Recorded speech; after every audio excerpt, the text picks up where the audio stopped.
गुजरांवाला में रात होने वाली तूफानी बारिशों से DHQ टीचिंग अस्पताल में पानी दाखिल हो गया है, जिसकी वजह से सर्जिकल वार्ड और ऑपरेशन थिएटर से मरीजों को दूसरे वार्ड्स में शिफ्ट किया गया है। इस वक्त वहां पर क्या सूरत हाल है, जानेंगे डॉन न्यूज के नुमाइंदे इकबाल मिर्जा हमारे साथ मौजूद हैं। इकबाल, बताएगा क्या सूरत हाल आप देख रहे हैं हॉस्पिटल की?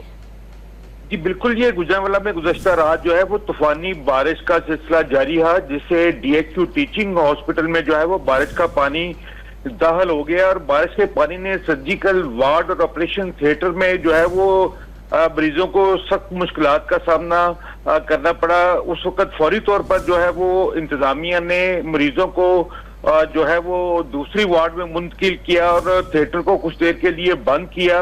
और बारिश का पानी दाखिल होने से जो है वो अस्पताल के मामलात भी शदीद मुतासर हुए, जबकि अस्पताल इंतजामिया का कहना है कि बारिश का पानी जो है वो इन कमरों से, थिएटर से निकालने की जो है वो कोशिश की जा रही है। जी बहुत शुक्रिया आपका इकबाल।